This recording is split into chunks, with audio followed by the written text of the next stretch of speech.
First of all, thank you so much. It was a great story. Learned a lot from it. Good. For a guy and maybe a couple girls looking to start an online media network today, three-part question. One, how much money to realistically get started? Two, what do you recommend for gaining market share besides having original content? And three, what do you see as the most profitable alternative revenue streams? You know, I've seen companies that have started up in social media and in online for well under $1 million. You know, I've seen them start up with $100,000, and most of them raise it from friends and family and angel investing, and I would recommend that because it's you can retain much more of the practically all of the ownership under that strategy, and some of them launch with that kind of money, and so that's number one.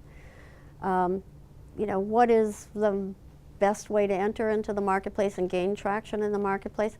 You really have to get acceptance by the consumer today in that kind of in a media type business. That's what you have to do, and you have a lot of tools for social media today, but getting known or getting accepted, hitting something that resonates with people is what you really have to think about. And how do you reach people? And you have Facebook. Anybody can put an app up on Facebook. Anybody can create one. But the App Store is very full. But nonetheless, you can post your app up there and you can create something.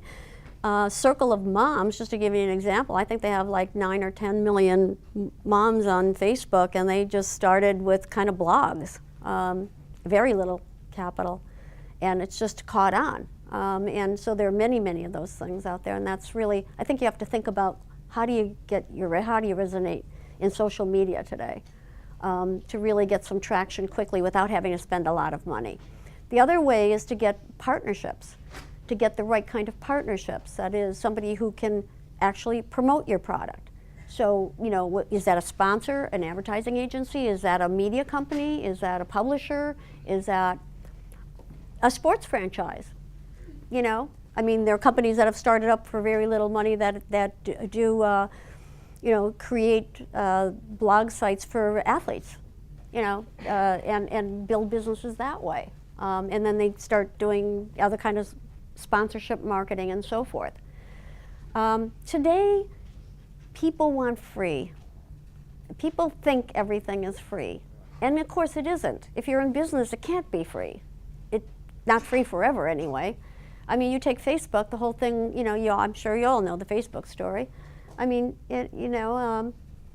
It costs a lot of money to run Facebook today, a lot of money to run Facebook today, because you're hosting a tremendous amount of, but they were fixated on how do they really address the college marketplace and how do they get people to use it and, to go campus to campus and get people to want to sign up for it in terms of, well, if you want to know, looking at date profiles and things like that initially, and turned it into something that was really valuable.